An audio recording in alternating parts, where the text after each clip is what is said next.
उत्तर प्रदेश में 10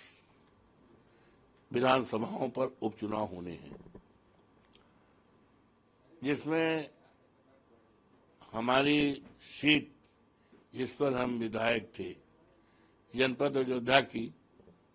मेलकीपुर विधानसभा सीट की, जिस पर हम विधायक थे, और मैंने जो है 12 जून को इस्तीफा दिया, जिस इस्तीफे को माननीय विधानसभा अध्यक्ष महाना जी ने स्वीकार कर लिया 13 तारीख को, और उसी दिन माननीय हमारे राष्ट्रीय अध्यक्ष जी ने भी इस्तीफा 12 तारीख को दिया था, उनका भी 13 तारीख को मंजूर हो गया था, नोटिफिकेशन हो गया, और इसकी सूचना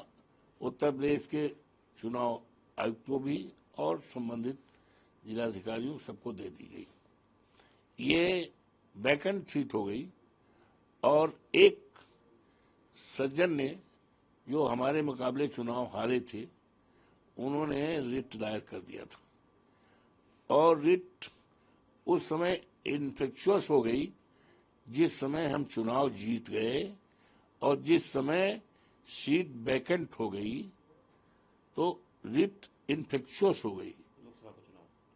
हाँ, चुनाव जीतने पर, और चुनाव जीतने के बाद विधानसभा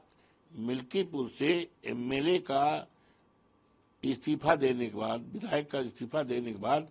वैकेंट हो गई, और वैकेंट घोषित हो गई, तो जो भी रिट है वो in the I of law ये इन्फेक्शुअस हो गई। अब जब इन्फेक्शुअस हो गई तो जिसने रिट किया था, भारतीय जनता पार्टी का जो उम्मीदवार था, हारा है, और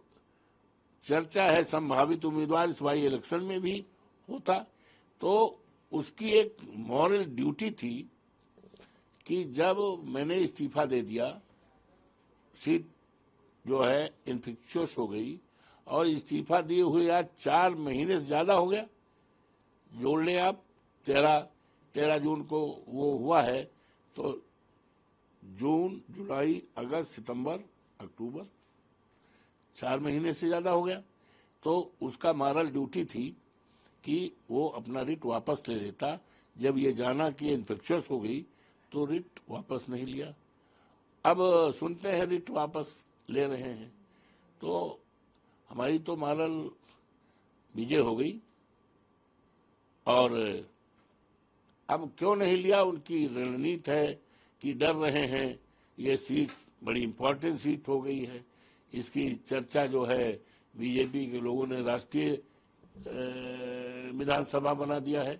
क्योंकि अयोध्या से जुड़ी हुई है, ये माननीय अखिलेश यादव से जुड़ी हुई है, अवधेश प्रसाद कार्यकर्ता से जुड़ी हुई है, तो इसकी चर्चा देश और दुनिया में हो रही है, और उसी क्षेत्र का मिल्कीपुर है, तो इसीलिए। और माननीय योगी जी 4 बार कार्यक्रम लगाए, 1 दर्जन से ज्यादा मंत्री उनके 1 महीना से, लेकिन जनता टच से मसला नहीं है। पूरा डिसाइड है कि हमें तो समाजवादी पार्टी को जिताना है, साइकिल पर बटन दबाना है, इंतजारी केवल है चुनाव आयोग कब तिथि घोषित करे, कब मौका मिले कि हम साइकिल के बटन दबा करके और अवधेश प्रसाद के बेटे अजीत प्रसाद को चुनाव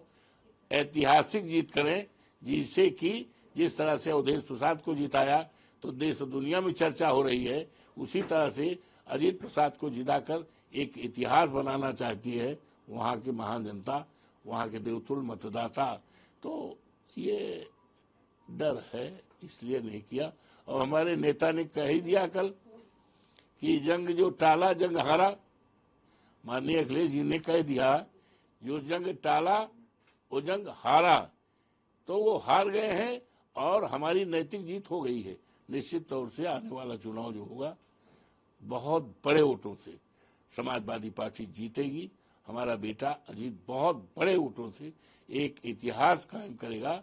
और क्षेत्र का विकास और निर्माण, आपसदारी, भाईचारा